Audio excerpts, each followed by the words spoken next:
Hello दोस्तों, नमस्ते, प्रणाम। मैं हूं सुमन यादव और स्वागत करती हूं आप सभी का अपने यूट्यूब चैनल पर। तो दोस्तों, मैं आज आप सभी को नवरात्र में बहुत ही दर्द भरी देवी गीत सुनाऊंगी। और एक शिष्या है, देवी माँ का पूजा करती है और उनका दर्शन करने जाती है और देवी माँ से क्या कहती है और कैसे कहती है, गीत के माध्यम से आप लोग जरूर सुनिएगा और देखिए आशीर्वाद कैसे लेती है। धोइला चरनिया मैया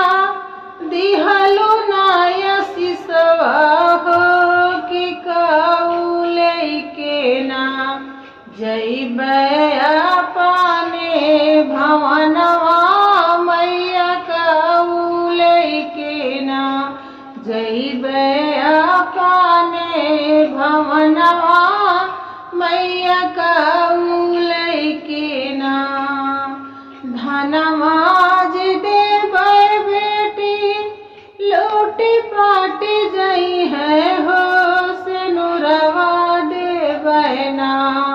हो सिनुरवा देबै ना तोहरे मांगी के सिंगरवा हो सिनुरवा देबै ना तोहरे मांगी के सिंगरवा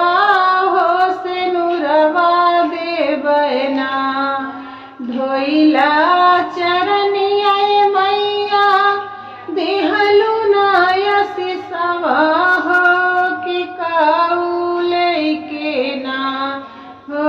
कि काऊ लेके ना जइबै अपने भवनवा मैया काऊ लेके ना जइबै अपने भवनवा मैया काऊ लेके ना महल